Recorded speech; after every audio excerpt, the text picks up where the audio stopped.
하나님의 말씀은 마태복음 3장의 말씀입니다. 마태복음 3장 7절에서 12절까지 우리 함께 교독합니다. 3장 7절 요한이 많은 바리새인들과 사두개인들이 세례 베푸는 데 오는 것을 보고 이르되 독사의 자식들아 누가 너희를 가르쳐 임박한 진노를 피하라 하더냐. 속으로 아브라함이 우리 조상이라고 생각하지 말라. 내가 너희에게 이르노니 하나님이 능히 돌들로도 아브라함의 자손이 되게 하시리라.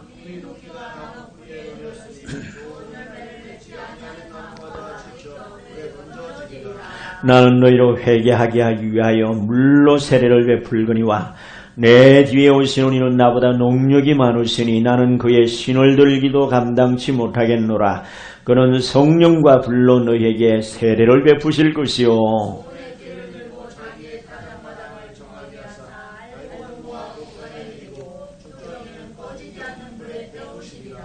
아멘. 우리가 사는 이 사회는 늘 복잡하고 수많은 사건 사고가 끊이지 않고 있으며 모든 환경적인 상황을 볼 때 참으로 암담한 현실만을 봅니다. 왜냐하면 사회의 모든 전반이 우리가 생각하는 것보다 더 점점 악해져 가고 있고 또 환경적인 오염이라든가 사회적인 여러 가지 불안 요소들이 우리의 마음을 암담하게 만들죠. 보이지 않는 경제 전쟁을 하고 있고 테러나 끊이지 않는 분쟁이 쉼없이 일어납니다. 이 테러의 경우 불특정 다수인을 향해서 무차별 공격을 하게 되죠. 이번 부활절에 또 테러가 일어나서 수백 명의 사상자가 났습니다. 큰 성당에서 예배를 드리고 있는데 이 테러 분자가 들어가서 폭탄을 터뜨리는 바람에 많은 아이들과 성도들이 희생을 당했습니다. 이런 일들이 점점 더 심각하게 일어나고 있고 강도나 살인 또 방화나 처체 기근과 지진 같은 그리고 환경오염으로 인한 질병 특히 플라스틱의 이 공해가 계속 문제화되고 있습니다. 태평양 어느 섬에는 우리 한반도만한 엄청난 쓰레기들이 그 자연적으로 이렇게 파도에 밀려서 그걸 에워싸고 있다는 거죠. 또 이 거북이가 플라스틱을 먹고 뱃속에 그냥 플라스틱 잔재들이 가득 있고 또 큰 그 상어를 한 마리 잡았는데 온갖 쓰레기들이 그냥 플라스틱이 다 들어가 있는 거예요. 그리고 개들은 뭔가 둥둥 떠다니고 다니면 그냥 다 먹이로 보는 모양이에요. 그래서 삼켜놓고는 이게 얼마나 괴로웠겠습니까? 그래서 결국은 바닷가에 나와서 죽어버린 이런 예들이 있습니다. 우리 텃밭에는 제가 작년 재작년에 밭가에 밤나무가 하나 이렇게 자라고 있어 이만해요. 근데 내가 망을 치기 위해서 철사를 묶어가지고 당겨놨더니 그게 자라가지고 쏙 들어갔어요, 철사가. 근데 그걸 보는 순간 마음이 너무나 아파. 얼마나 저게 고생을 했겠느냐. 철사가 늘어납니까? 한번 졸리면 그대로 있지. 그러니까 이걸 감싸듯이 막 그가 쑥 들어갔어요. 그 사람 같으면 얼마나 아프다고 비명을 질렀겠어요. 가끔 고양이나 개가 올무에 걸려가지고 허리가 짤룩하게 철사에 철사가 오므려들면서 그래서 이 허리 부분이 그냥 완전히 짤룩하게 진물이 날 정도로 염증이 생겨요. 그게 안타까워가지고 사람들이 구조해가지고 치료해주고 뭐 이런 경우가 있는데 감나무를 보니까 저건 내가 분명히 그랬어요. 위하고 밑에하고 두 군데가 짤룩해졌잖아요. 그래서 내가 풀어주고 그걸 옮겨 심었어요. 하도 안타까워서. 우리가 이 지구 전체를 볼 때 사람이 살아갈 수 있는 환경이 아니라 점점 험악해지고 점점 오염되어서 더구나 심각한 것은 인구 폭발로 인해서 과거에는 겨우 한 40억, 50억 이래다가 지금 70억이 넘었습니다. 예? 이게 100억이 된다고 생각해 보세요. 살아가기가 너무나 힘들지 않겠습니까? 예? 식량과 자원의 고갈 등 온 세상이 사람이 많이 생존할수록 환경은 점점 오염되고 있습니다. 지금 전 세계는 오존층의 파괴가 점점 심각해지고 있고 남극과 북극의 얼음이 녹아내리고 있으며 홍수와 지진으로 많은 나라들이 어려움을 겪고 있는 것입니다. 태평양 어떤 섬들은 바닷물이 상승해가지고 매년 자꾸 땅을 침범해서 땅이 점점 좁아진대. 나중엔 완전히 파묻히면 어떻게 되겠어요? 사람이 살 수 없는 거 아니겠습니까? 우리가 이미 요한계시를 배우면서 주의 재림이 가까워지고 있고 그 징조와 사건들이 속속들이 등장하고 있는 것을 볼 수가 있습니다. 그런데 오늘 성경은 이렇게 말씀하고 있습니다. 7절에 요한이 많은 바리새인과 사두개인들이 세례 베푸는 데 오는 것을 보고 이르되 독사의 자식들아 누가 너희를 가르쳐 임박한 진노를 피하라 하더냐. 하나님의 진노가 임박했다는 겁니다. 여러분 세상이 죄악이 관영하고 환경이 오염되고 살기가 팍팍해지는 것은 하나님의 진노도 가까웠다는 걸 깨달아야 합니다. 왜 하나님은 환경을 통해서도 하나님이 경고를 하고 계시기 때문에 그렇습니다. 또 마태복음 3장 10절에서 이미 도끼가 나무 뿌리에 놓였으니 좋은 열매 맺지 아니하는 나무는 지켜 불에 던져지리라. 농부가 가수원에 있는 쓸모없는 나무를 베어 버릴 때도 단계가 있는데 먼저 그 나무가 좋은 나무인지 몹쓸 나무인지를 판별하게 되지요. 그리고 집에 가서 언제쯤 그 나무를 베어 버릴 것인지 시점을 생각해 봅니다. 보통은 가을 수확이 끝나고 겨울이 접어들 때 땔감을 장만하는 기간을 택하게 되는데 그런데 지금 우리가 사는 이 세상에 그 나무 뿌리에 도끼를 들고 내리치는 이런 순간이 왔다는 겁니다. 예? 성경이 말씀하시는 시점이 열매를 맺기 시작하는 시점도 아니고 찍어 버려야겠다고 판별하는 시점도 아니라는 겁니다. 거의 막바지에 왔다는 거죠. 이제 농부가 도끼를 들고 있습니다. 뿌리를 자르기 위해서 일단 찍어내버리면 그것은 땔감으로밖에는 사용될 수 없는 쓸모없는 존재가 되죠. 그래서 12절에 보니까 손에 키를 들고 자기의 타작마당을 정하게 하사 알곡은 모아도 꽃가루에 들이고 죽정이는 꺼지지 않는 불에 태우시리라. 여러분 하나님의 진노는 심판을 위한 진노인데 심판하기 전에 먼저 구원의 손길을 펼쳐주신다는 겁니다. 할렐루야. 그러니 우리가 이걸 알아야 됩니다. 여름 타작마당에서처럼 성도들은 키질을 당하게 되는데 이게 환난이라는 겁니다. 이것은 종말의 7년 대환난을 가리키고 있다는 점인데 이 환난에서 주님을 배반하지 않고 믿음의 정절과 생명의 양식을 먹고 자라서 알곡이 되고 어린 양의 신부가 되어서 천년왕국에 영원히 살 수 있는 은혜를 주신다는 겁니다. 그러나 방탕하고 타락하고 불신할 때는 쭉정이로 분리되어서 영원한 유황불못에 던져지게 되는 걸 여러분 기억하시기 바랍니다. 즉 알곡과 쭉정이를 심판하시는 분은 우리 예수님이신데 좋은 열매를 맺지 않은 나무마다 이게 열매를 보신다는 거죠. 열매가 좋은 열매냐 나쁜 열매냐 그것은 생명의 열매냐 악의 사망의 열매냐 이거를 보신다는 겁니다. 그러면서 나는 너희를 회개하기 위하여 물로 세례를 베풀거니와 내 뒤에 오시는 분은 나보다 능력이 많으시니 나는 그의 신을 들기도 감당치 못하겠노라. 그는 성령과 불로서 너희에게 세례를 베푸실 것이요.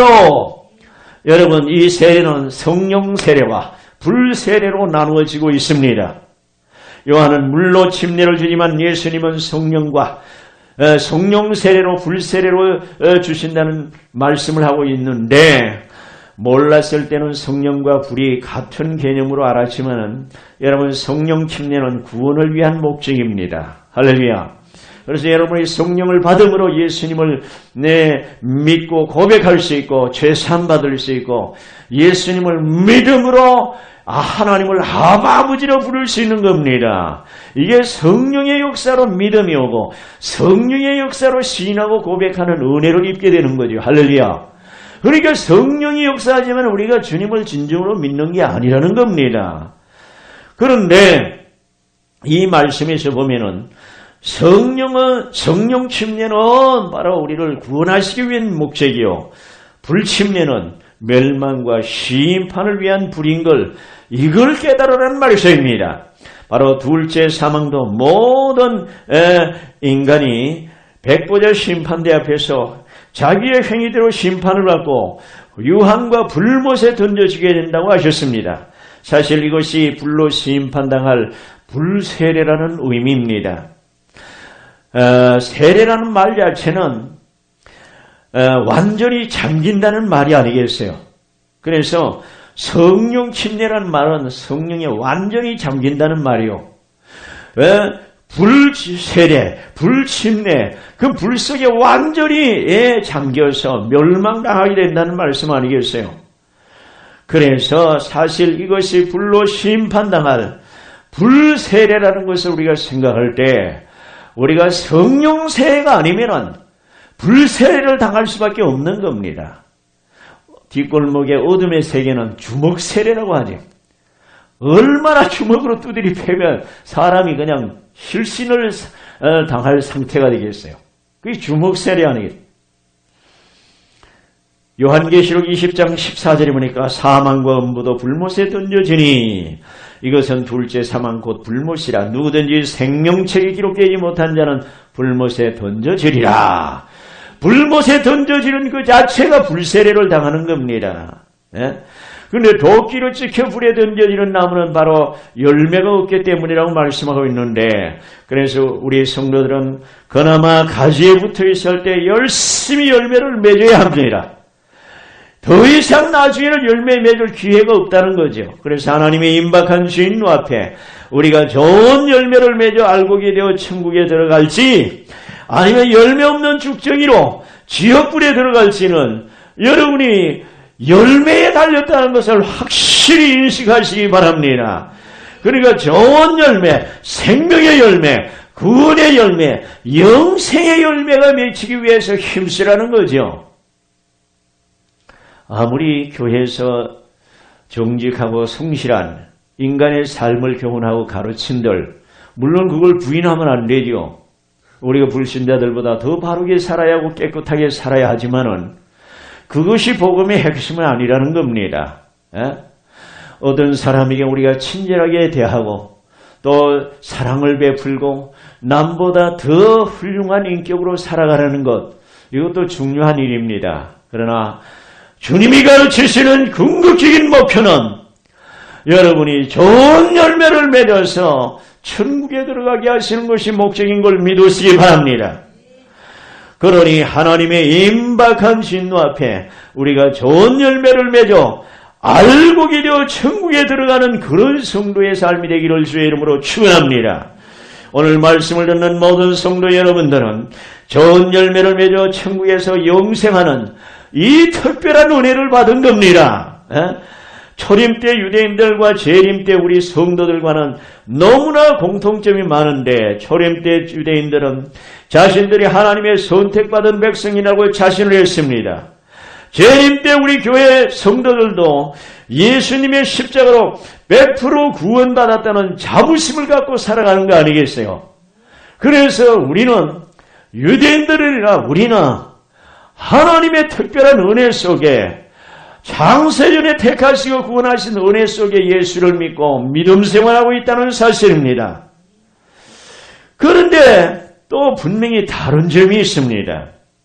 구약의 유대인들은 오신 예수님을 부정하고 십자가에 못 박게 그들이 데모를 하고 아우성을 했습니다. 결국은 십자가에 죽으시게 만들었습니다. 그러나 신약의 성도들은 다시 오실 예수님을 소망하며 그분을 나의 영원한 구세주로 믿고 생명의 구주로 믿고 있다는 사실이 유대인들과 우리 오늘날의 성도들과의 큰 차이점이라고 할 수 있겠습니다. 그런데 보세요. 좋은 열매를 맺으라고 그렇게 강조하신 이유가 여러분 육신의 소욕대로 살면은 인간이 사는 삶의 방식으로 살면은 아무도 좋은 열매를 맺을 수가 없다 이 말이죠. 그래서 주님이 늘 말씀하시는 것이 좋은 열매를 맺으라. 그 열매로 그 나무를 알리라. 할렐루야. 결국은 여러분이 좋은 열매를 맺었다면 그것은 여러분이 나무 대신 예수님께 잘 붙어 있다는 뜻이요. 나쁜 열매를 맺었다면 아무리 열심을 하고 충성을 다했어도 그것은 예수님이 아닌 재림 예수나 다른 예수님을 사칭하는 다른 어떤 존재를 믿고 있다는 겁니다. 여러분, 우리가 그저 내가 구원받았으니 나는 이렇게 살든 저렇게 살든 천국 갈 거야.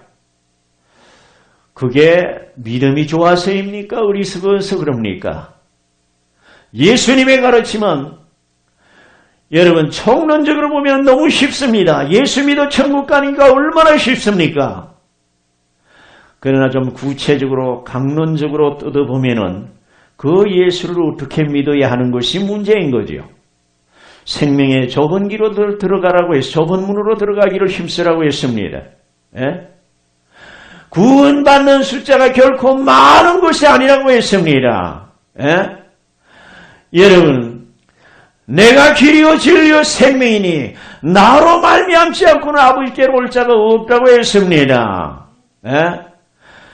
천국에 들어가기가 얼마나 어려운지 부자는 차라리 낙타가 바늘기 빠져나가는 것 없이 더 쉽다고 했습니다.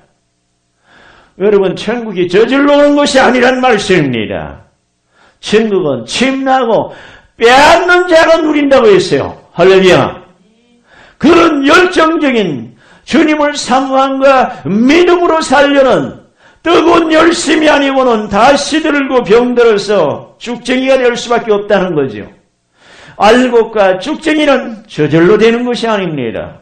세상의 농사는 인위적으로 그렇게 만들 수는 없겠지만 신앙에서는 여러분 생명의 진리를 따르지 않으면 쭉쟁이가 되고 만다는 사실을 깨달으시기 바랍니다.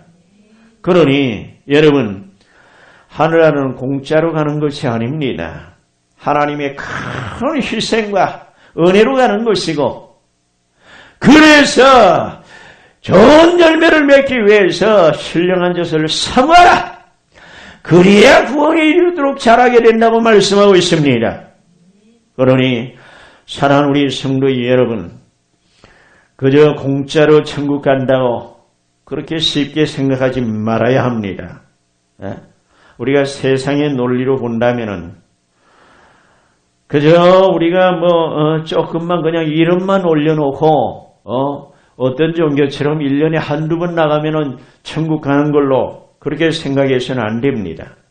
그런 자기 주장, 자기 논리, 또 뭔가 쉽게 얻으려는 이런 논리는 소위 마음대로 복음이지요.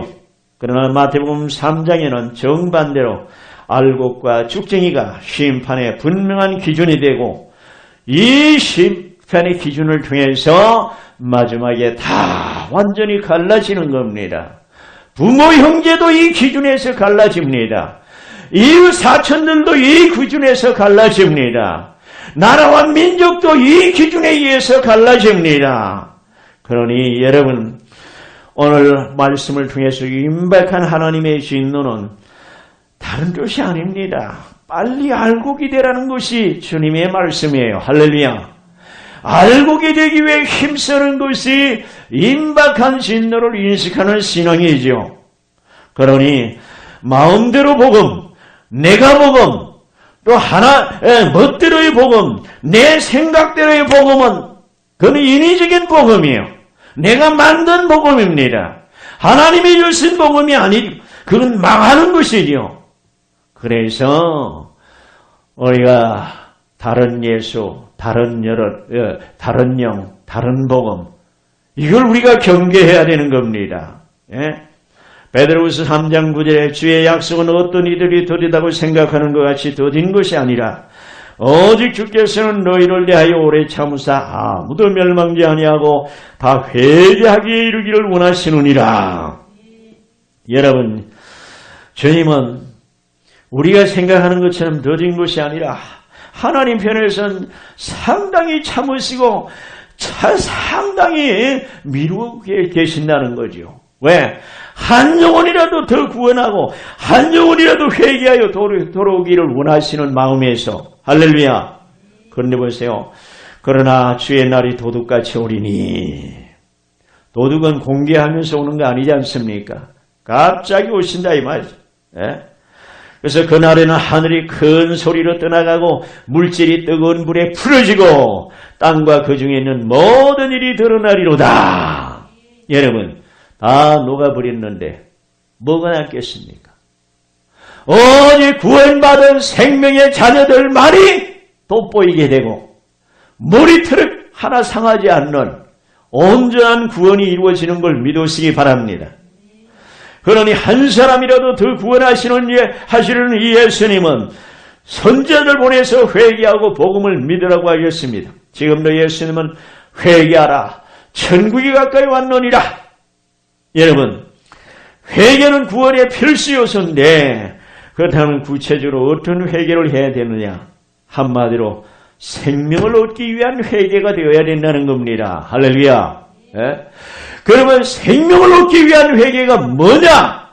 여러분, 육신의 욕망대로 살려고 그저 기복적으로 이 땅에서 잘 먹고 잘 살기 위한 그런 육신을 쫓아 사는 신앙이 이게 바로 죽어있는 신앙이라면은 여러분 내 영혼을 살리고 구원하기 위한 이 신앙으로 사는 것이 생명 없는 회개인 걸 믿으시기 바랍니다.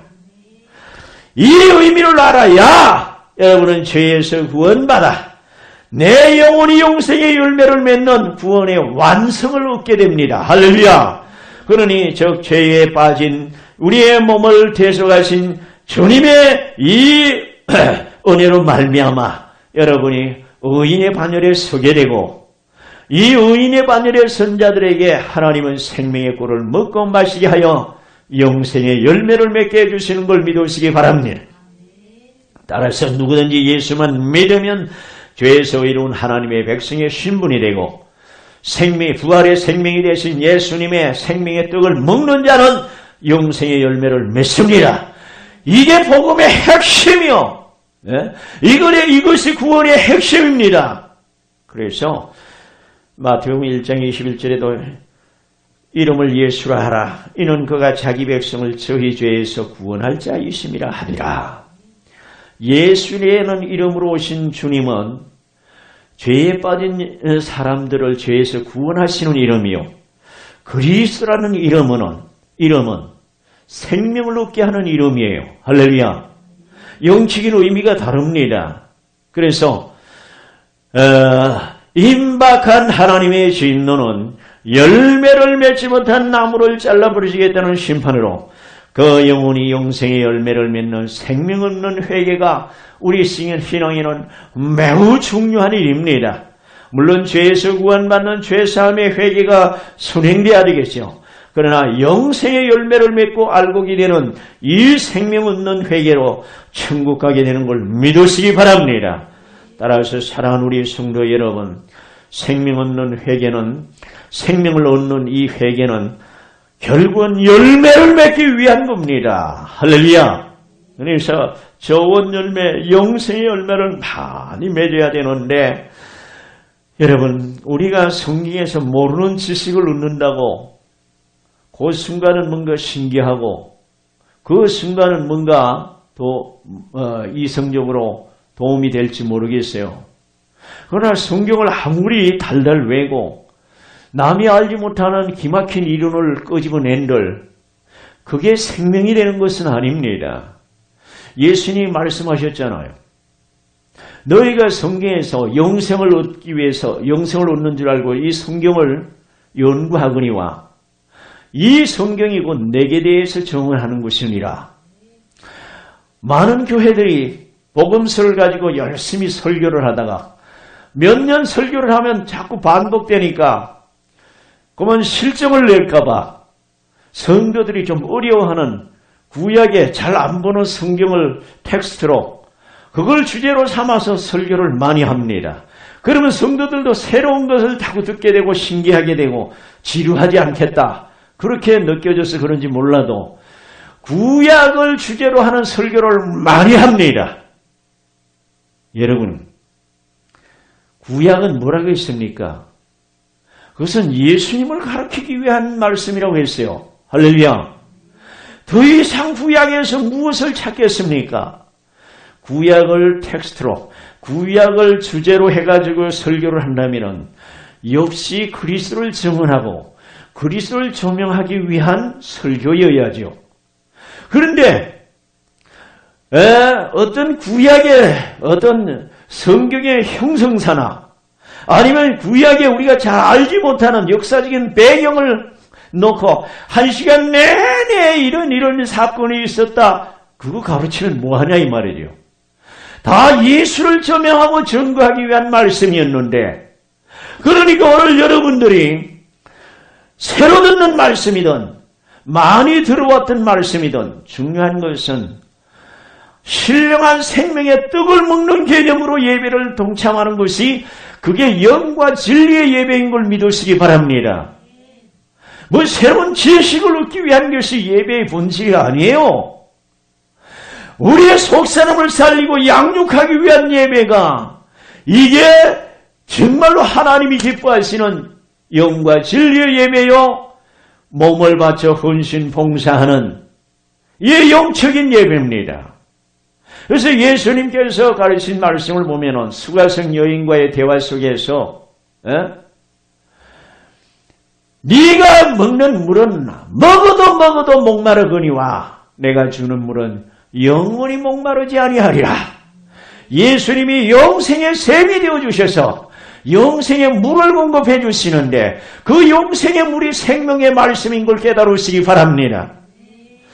그래서 우리가 생명 얻는 회개, 생명을 얻는 이 회개 열매는 영생의 열매가 되기 위해서인데 영생의 열매가 되기 위해서는 신령한 떡을 자꾸 먹어야 됩니다. 다 아는 말씀이라도 또 아멘으로 먹고 또 아멘으로 먹고 그래서 속사람이 자라나고 그래서 그리스도의 신부로 형성되고 그래서 주님이 오실 때 부활의 신령한 몸을 입은 영체로 되는 걸 믿으시기 바랍니다.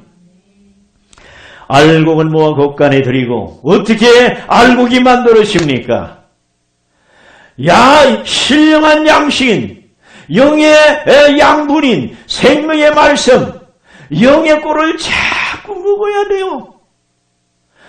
그래서 목자의 그 비유를 통해서도 내게 오면 들어가며 나오며 신령한 꼴을 먹으리라 말씀하셨고 예수님이 마지막 부활하시고 승천하시기 직전에 제자들에게 특히 베드로에게 네가 나를 사랑하느냐 세 번을 물으시면서 주님의 답변이 뭐겠어요? 내 양을 먹이라. 어린 양을 먹이는 것은 지식을 채우는 것이 아닙니다. 영의 양식을 채워주는 거예요. 할렐루야. 지식이 많았던 유대인들은 어떻게 됩니까? 마태복음 21장에 보니까 너에게 이르노니 하나님의 나라를 너희는 빼앗기고 유대인이 어떤 민족입니까? 아브라함과 야곱과 이삭과 모세와 수많은 선지자들을 배출한 우월감이 넘쳐나는 그런 민족 아닙니까? 역사적으로 달달달달 모든 역사를 깨고 있고 그들의 선지자들은 시편 150편을 1편에서 150편을 외울 정도로 정말로 훌륭한 신앙인들이고 역사관이 투철한 사람들입니다. 성경의 율법은 정말 둘째가라면 서러운 사람들입니다. 그런데 왜 예수님은 내가 너에게 이르노니 하나님 나라를 너희는 빼앗기고. 왜 빼앗깁니까? 그 나라에 열매 맺는 백성이 받으리라. 할렐루야. 신앙은 열매 맺기 위한 신앙이려야 합니다. 베드로전서 1장 9절에 있는 너희 말씀을 드렸으니 뭐지요? 믿음의 결국 영혼의 구원을 받습니다. 오늘 믿음의 목적이 뭐냐 이 말이냐? 그저 와서 주님 앞에 눈물 뿌리며 금식하며 아들 딸 잘 되게 해주고 시험에 합격하게 해주시고 물론 기도해야 합니다. 병든 우리 사촌 벌떡 일어나게 해주시고 물론 병든 자 위해서 기도해야 됩니다. 그러나 핵심은 뭐겠습니까? 그 속에 믿음이 들어가서 영원히 구원받게 해주옵소서. 자식을 위해서 기도해야 합니다. 우리의 형제 자매들을 위해서 일가 친척들을 위해서 기도해야 됩니다. 그러나 영원히 구원받는 믿음을 갖게 해주옵소서 하고 기도할 수 있기를 바랍니다. 여러분, 아름다운 열매를 맺지 못하는 나무마다 불에 찍혀 불에 던져진다고 했습니다. 왜 아름답습니까? 생명의 열매니까 아름답지. 할렐루야. 강아지 한 마리라도 생명이 있으니까 아름답고 이 꽃 한 송이도 생명이 있으니까 아름답지. 하물며 생명 있는 영혼이 얼마나 아름다운 열매가 되겠습니까? 그러나 기름 준비 못한 다섯 처녀들 믿음이 없습니까? 성경을 모릅니까? 교리를 모릅니까? 그러나 그들은 박대를 당했습니다. 문전박대를 당했습니다. 한 달란트 받은 종이나 염세의 무리들이나 쭉정이나 불법을 행한 자, 선민 이스라엘 민족이나 아나니아와 삽비라나 주님이 비유하신 나쁜 물고기나 열매를 맺지 못한 모든 가지들, 애들이 버림당한 핵심적인 이유가 뭐냐 이 말이죠. 생명이 없다. 아름다운 열매가 없다 이 말이죠. 그래서 영적인 죄란 영적인 은혜들을 유지하지 못하고 성숙한 구원의 열매를 맺지 못하게 하는 이런 것들이 다 영적인 죄악들이요. 여기에서 돌이키는 것이 영적인 회개인 걸 믿으시기 바랍니다. 육의 것을 구하던 사람이 영의 것을 구하고 땅의 것만 사랑하던 사람이 하늘의 것을 소망하고 사랑하는 것이 영적인 회개. 생명을 얻는 회개다 이 말이에요. 할렐루야. 그러니 성령의 감동을 거역하고 내 생각으로 고집하며 살아가는 것도 이게 여러분 영적인 회개를 막는 겁니다. 주님의 말씀을 따라 살지 않고 말씀에 불순종하고 주님이 받으실 영광을 가로채서 그냥 자기 영광만 자기 이름만 내고 자기만 앞세우고 또 하나님의 뜻을 무시하고 내 고집대로 살려는 것, 말씀은 받지 않고 그저 지식적으로만 살고 하나님과 세상을 겸하여 섬기며 말씀을 썩어질 것과 혼합하여 이렇게 혼합신앙으로 사는 이런 율법적인 행위와 또 옛 계명을 살리려는 이런 어리석은 노력이나 절기나 규례나 제사나 지금 유대인들이 하는 일이 뭔 줄 아세요? 옛날에 조상들이 했던 그런 그 동물의 희생제사를 지금 드리려고 누른 그런 소를 양육하고 있고 제사장 학교를 세워서 제사장을 양성하고 있고 또 많은 그 제사에 필요한 성구들을 만들어 놓고 다시 말해서 율법을 회복시키려고 저렇게 노력하고 있으니 주님이 얼마나 안타깝습니까? 여러분 이러한 영적인 죄를 깨닫고 회개하고 돌이킬 때 영혼의 열매를 맺게 되는 걸 믿으시기 바랍니다. 그리고 육적인 모든 죄는 이미 주님이 십자가에서 이미 피로 다 속량해 주셨습니다. 따라서 더러운 것을 맑은 물로 씻듯이 영적인 죄는 생명의 말씀을 받아 생명의 진리 안에 살 때 그 영혼이 잘 씻겨져서 깨끗하게 되고 성결하게 되는 걸 깨달으시기 바랍니다. 그래서 거두는 자가 이미 시작되고 갔고 영생에 이르는 열매를 모으나니 할렐루야. 지금도 하나님은 이 영생의 열매를 위해서 일하고 계십니다.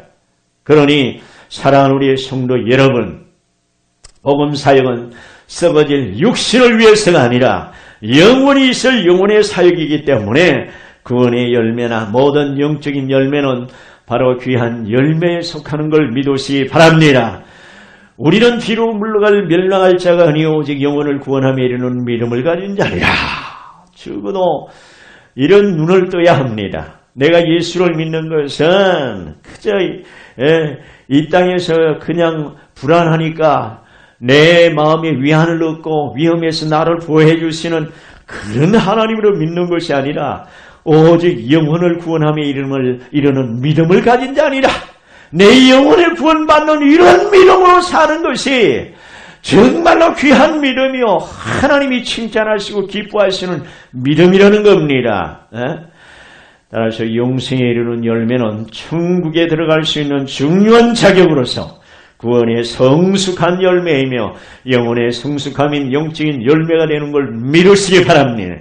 그런데 임박한 하나님의 진노는 용서나 회개의 문제가 아니다 이 말이야. 그러니 영생의 열매가 믿고 있느냐? 사망의 열매, 육의 열매를 맺고 있느냐? 이걸 우리가 잘 보아야 합니다. 엘리야 시대의 바알과 아세라는 사람들이 만들어낸 우상인데 지금 시대도 전쟁을 막고 세계 평화와 인류의 공동 번영을 위해서 서로의 신들을 인정하자는 소위 종교 혼합주의냐 또 종교 다원주의가 지금 활동을 하고 있고 지금 2026년도에 세계 종교 통합을 하자는 막 이런 논의가 무르익어가고 있습니다. 이거 다 미혹의 역사인 거죠. 여러분, 다양한 이단이 지금 온 세상을 혼란케 만들고 특히 그리스도인의 신앙을 무너뜨리기 위해서 온갖 술수를 다 동원하고 있습니다. 일례로 천주교와 많은 기독교가 성경을 벗어나서 신앙적으로 타락하는 모습을 볼 수 있는데 특히 불교 행사에 초대받은 어떤 목사는 자기 주일 예배를 버리고 그 행사에 참여하기 위해 갔더라는 겁니다. 세상에 이런 일이 다 뉴스에 올라오고 있어요. 여러분, 회개하라 천국이 가까이 왔느니라. 여러분, 죄에서 우리가 구원받는 것도 얼마나 귀한 일입니까? 천국이 가까이 왔다는 말씀은 하나님의 진노 앞에 하나님의 그 열매로 심판하실 그날이 가까웠다는 그 말씀인 겁니다. 그러니 사랑하는 우리 성도 여러분, 다시 오실 주님을 사모하며 영생의 열매를 맺기 위해 힘쓰는 여러분 내일을 예수님의 이름으로 축원합니다. 기도하겠습니다.